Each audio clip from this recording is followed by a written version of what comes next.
There are moments in a man's life when he has to say 3 words, and it does not come easily. I was wrong. On this one, I want you to understand, I want you to listen to the whole explanation here, because I don't believe I was wrong in principle. I was wrong in understanding and possibly timing, okay? I've been thinking about this and playing with this for a while now, but I think I am ready to say what I once opposed, tariffs, I now think I support. In fact, I know I support, okay? I believed, and I believe sincerely, that free markets are not just efficient, but they're moral. And I still believe that free markets are moral, that voluntary exchange between borders lifts all boats, that protectionism is a relic of fear, and I hate that. And I still believe those things, because historically there is truth in that. But historically there is also proof in the other way, and let me explain. After World War II, the United States stood alone. We had everybody's gold. From World War I and then World War II, we had everyone's gold, everybody's gold. Our factories, we didn't lose anything to a bombing here. Our factories were untouched. Our industry was unmatched. Our dollar unquestioned. Free trade worked. Why? Because we were the apex predator. In a world of economic rubble, we were Tyrannosaurus Rex. And in that environment, tariffs would have been stupid for us.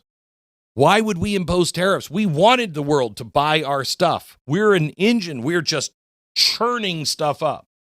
Okay? But that's not the only chapter in American history. Let's go back further, before we had everybody's gold. The founders, and there's a great George A.I. on income tax. Unrelated to this, it's so funny because the George A.I. came up and I'm like, oh my gosh, this is tied directly to what I'm talking about today. The founders did not like income tax. They didn't want any direct tax on people, okay? The founders used tariffs as the primary funding mechanism of the federal government. They did not have an IRS. They did not believe in income tax. They funded the entire government on tariffs, excise tax, and duties on imports. That's it, okay? It was simple, it was transparent, and it tied government revenue to trade rather than the confiscation of labor, okay? That's how we set it up first. Then came Abraham Lincoln and the early Republican Party. Abraham Lincoln and the Republicans were unapologetically pro-tariff. Why? Ever wonder why the Republicans had for such a long time, oh, they're just for big business. They're for big business. It kind of comes from this in a way, okay? America was industrializing at the time. We were a nothing country back in the 1800s, okay? We were still kind of a joke to the rest of the world. We were a neat little experiment, let's put it that way. And we needed to protect our infant industries from European dominance because they had all of it. We had nothing. So we enacted tariffs, and tariffs allowed us to make our own steel, our railroads, our manufacturing. It helped turn a fractured farming nation into an industrial powerhouse. Tariffs are not a sin. They weren't then, they aren't now. Tariffs are a strategy.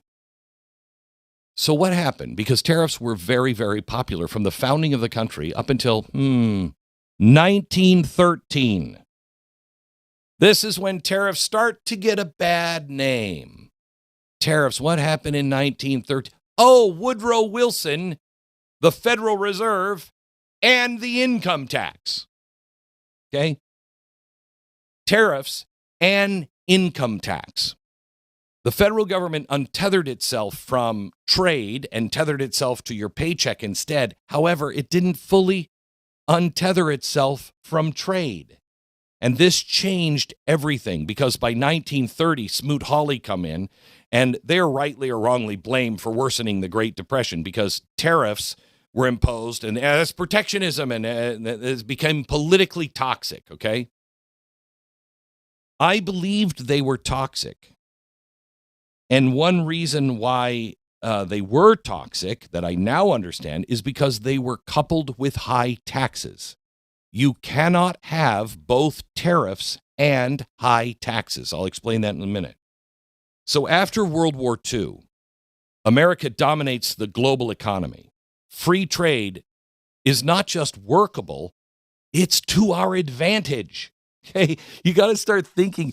We think all idealistically. Well, that was the principle, free trade. Then they weren't thinking that way.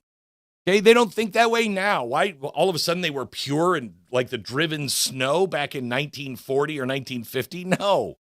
They knew this was advantageous. We had all the gold. We had all of the industry. We needed to sell stuff to the rest of the world. So we opened our markets because we owned the markets. And conservatives, including myself, inherited that worldview, and we never asked beyond that worldview. Free trade just became synonymous with prosperity because there are times when it is.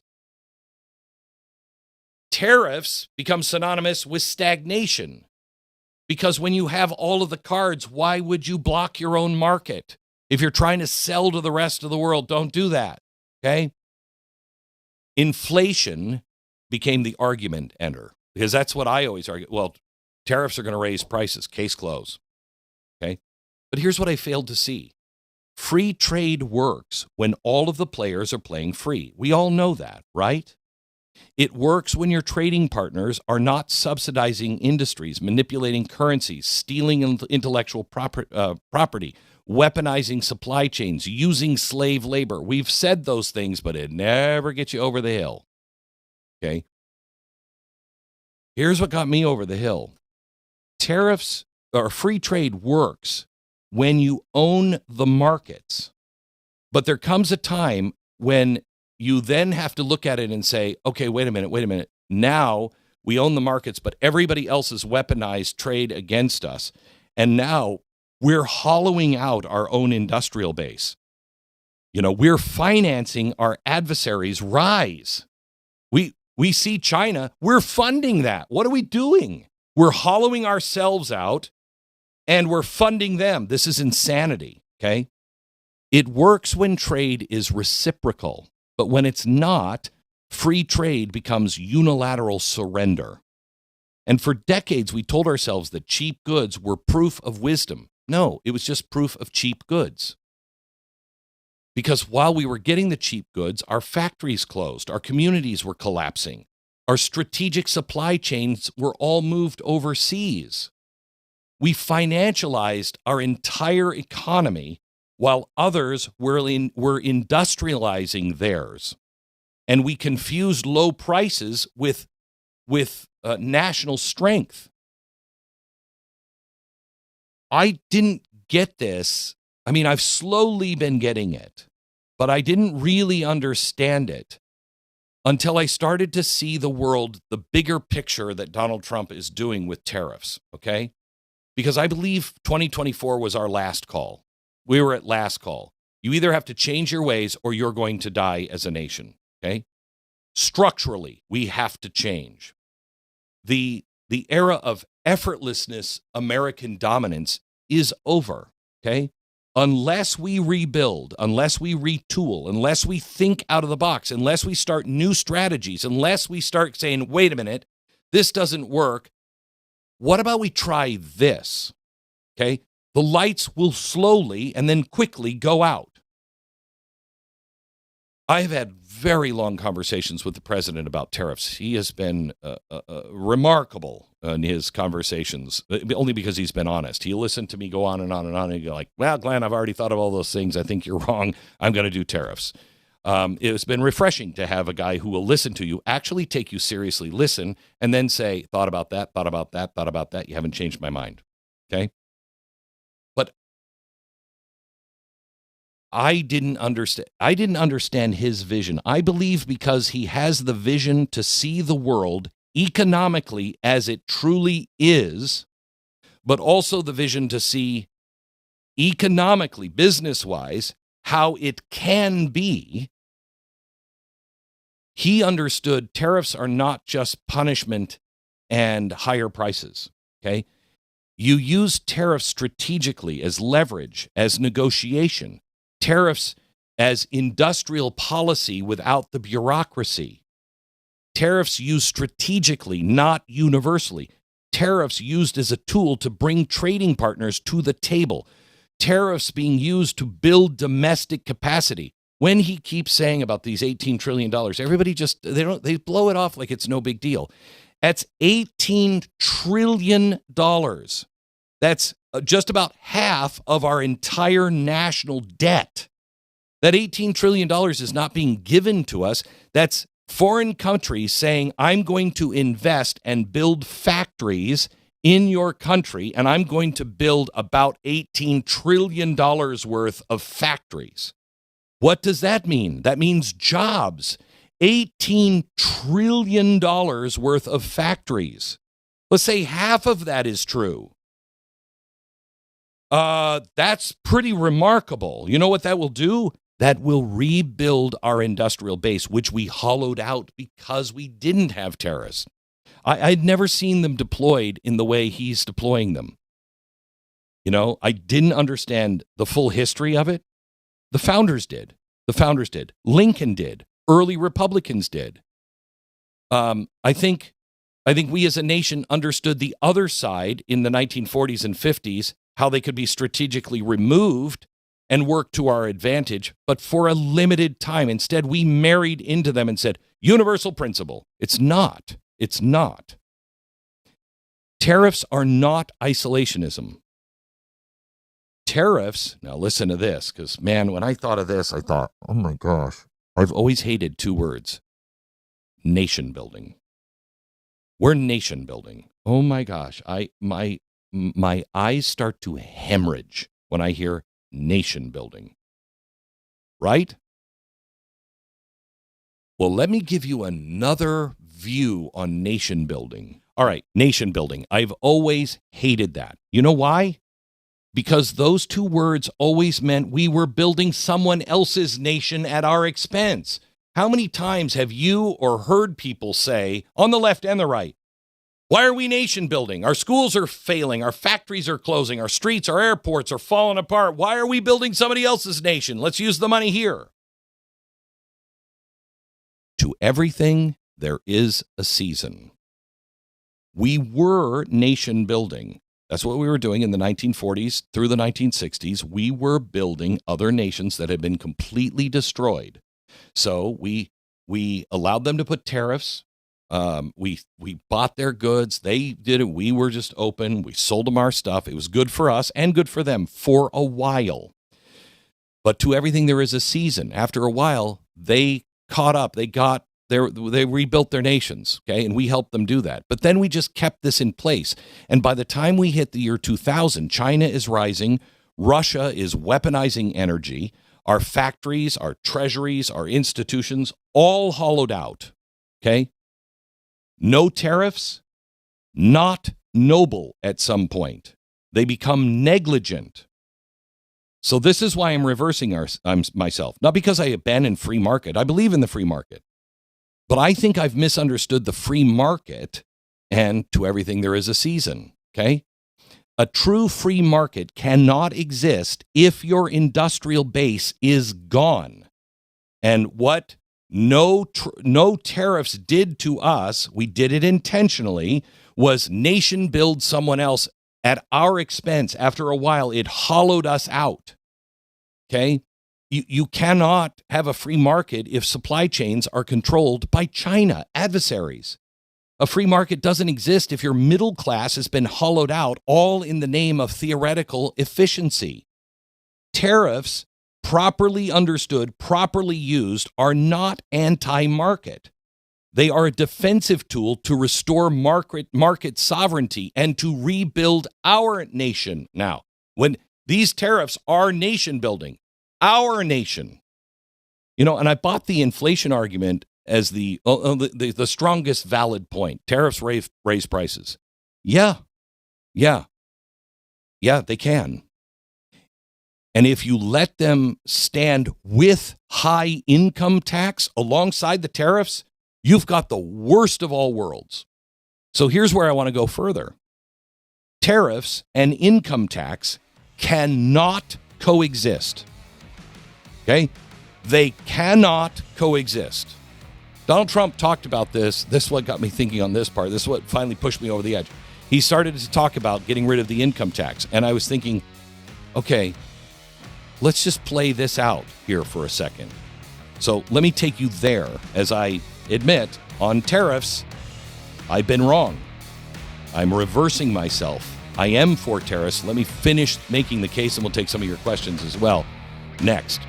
Okay, let me make the case. I just reversed myself on tariffs, and I'm shocked. I mean, I talked to the president about this a couple of years ago, and he said, I'm going to convince you of tariffs. And I'm like, no, you're not.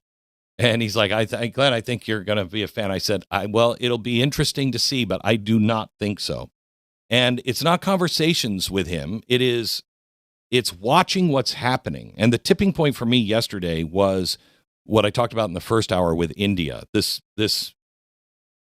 What Donald Trump is building is a new American century. He is nation building, except it is our nation. And these $18 trillion, people don't understand when he says, I got $18 trillion worth of investment. Let's say he only got $10 trillion. Do you know how much money $10 trillion is? And it's coming from other countries that are saying, we're going to build factories here in America. Okay? That means more jobs here in America. That means you have cheaper goods because tariffs won't apply if it's made here in America. But see, the problem with tariffs and the income tax, that you cannot have both of them. You can't, especially high income tax. You can't have tariffs and income tax. They can never coexist. Because if tariffs become a meaningful revenue source again, if we use them strategically, then it should be our goal to reduce and ultimately eliminate the federal income tax the way it was before Woodrow Wilson. Because critics say tariffs raise prices. Fine, I'll give you that, okay? Then let Americans keep their entire paycheck. Why, what they pay in taxes will clearly pay for any price increase in the short term.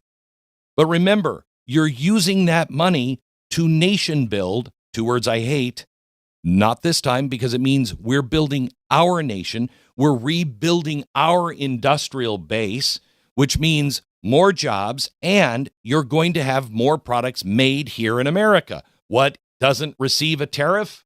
Things made here in America. So over time, you can avoid all of the stuff or most of the stuff that's coming from other countries because you're making it here. And once we've rebuilt, you can bring those tariffs down into line. If a product costs more because it's made here, that's a problem. But it is also supporting American workers, American factories, and American resilience. We didn't have that problem. We have the problem they're more expensive to make here because nobody's making anything here. If it's costing people more because it's made overseas, then make sure the citizens have their income tax relief to absorb the cost and then some. You don't tax labor and tax imports at the same time. You have to choose. The president talked about this in the State of the Union. And everyone was like, wait, is he talking about getting rid of income tax? Yes, because of tariffs. The 16th Amendment shifted the burden from foreign goods to domestic labor. It took it from foreign and said, you, the men who devised the income tax, were progressives that were looking to do nothing more than grow power for the government, themselves, and keep people like you and me in our place. Both tariffs and high taxes will do just that. You have to choose. In 2026, with a $30+ trillion debt, a hollowed out industry, strategic competition rising everywhere, it's madness to not change the game. The thing Donald Trump knows we have to do is we must rebuild. We must retool, but we have to onshore some of the money that we just so happily gave away as we were building everybody else's nation. That money's got to come back here. We have to first think like a civilization that intends to write the next century, not reminisce about what it was like in the old days. I love the founders. I love our history, but I want to think about the future for our kids. And the world is being reshaped right now, whether you like it or not. It's going one way or another. Alliances are shifting. Supply chains are moving. Energy dominance is returning. Maritime enforcement is tightening. Nations are choosing sides right now, and so few people actually see this. But I do, and I had blocked some of my vision because I think I was holding on to a true but not timely understanding. Tariffs are not a principle, they're tools. And if you allow the tool to control you and dictate all of your decisions, it's not a tool anymore, it's a chain. Tariffs are tools. And I'm all in for using the tools that will help rebuild America and empower you. I'm 100% behind tariffs now, as, listen carefully, as understood and used strategically to restore American industrial strength.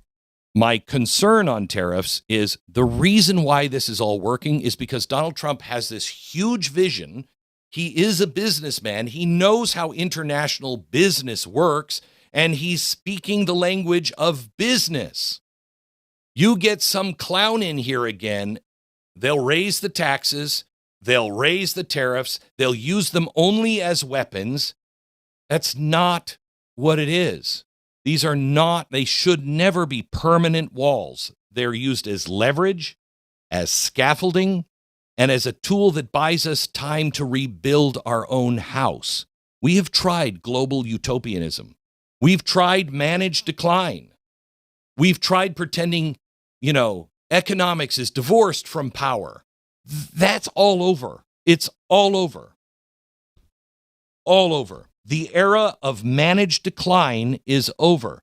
If you want the American century to continue, not in arrogance, but in stewardship, mainly to our own people first, then you have to do what previous generations did when the moment demanded it. You adapt, you correct, you admit you're wrong, you look at things differently, you rebuild. And that all begins with saying, I was wrong. Now let's go to work and fix it. So, trying to think of the questions and looking at some of the questions that have come in.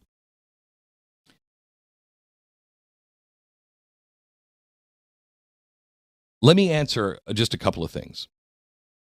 If tariffs are leverage, what stops them from sliding into isolationism that hurts U.S. exporters and key allies? Somebody who understands this is a tool, not just a weapon. If you understand, why hasn't the world blown itself up? We have all the missiles. We could blow the world up like 6 times over. Why hasn't it? Because we understand that very dangerous weapon is first a tool. And if you treat it as a tool and not always as a weapon, you can hold the balance. But that requires, I'm very nervous about when Donald Trump leaves. I am.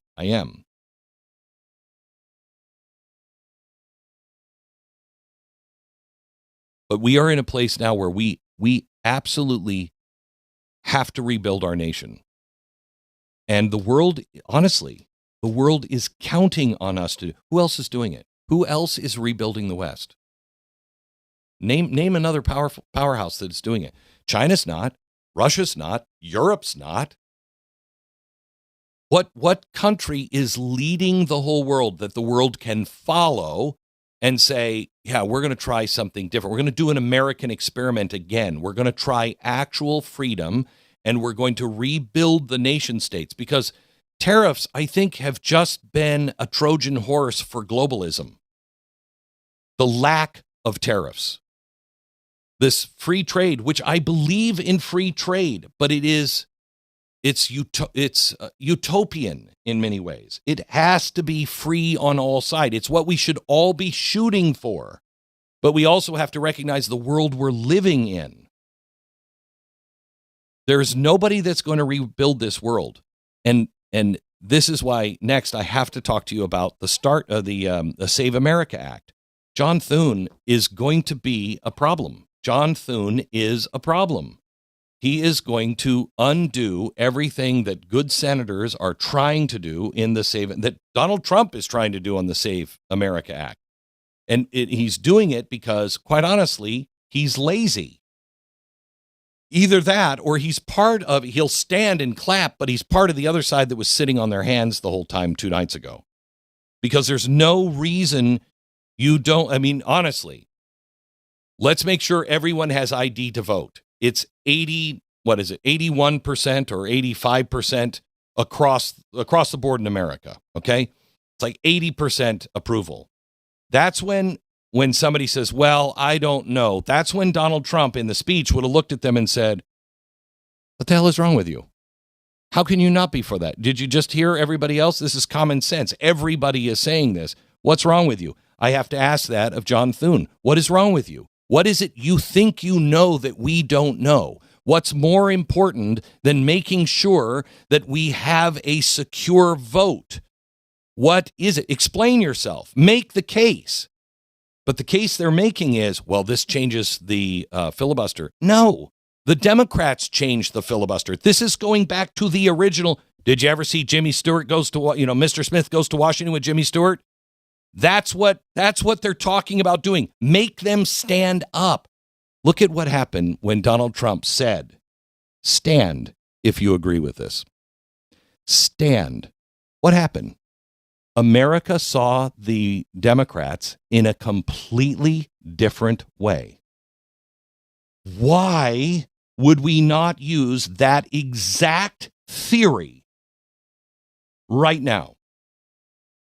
If you disagree with this, Democrats, then stand and explain it to people.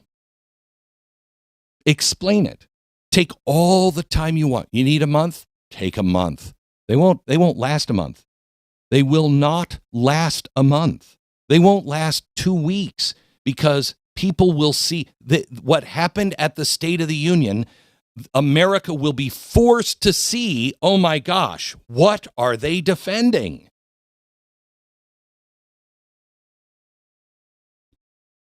We must win the election. And if we're wrong and we, start betraying our values and everything else, and we can't sell it to the American people, then we deserve not to win. All I want is a fair vote. All I want is for everyone's vote to count that should be counted. If you're here illegally, if you're dead, whatever it is, if you are living, breathing, you're an American citizen and you have proper ID, vote. I want you to vote. And if we lose, I'm fine with losing fairly. But not this. John Thune, why are you sitting down on this? I can't believe you're sitting down on this. Why aren't you standing up for this? Why won't you force them to make the case? Why won't you take the biggest moment of the State of the Union, something I've never seen before, the most effective tool I've ever seen? Stand if you agree with this. Why wouldn't you use that same kind of tactic on them with a standing filibuster? Why?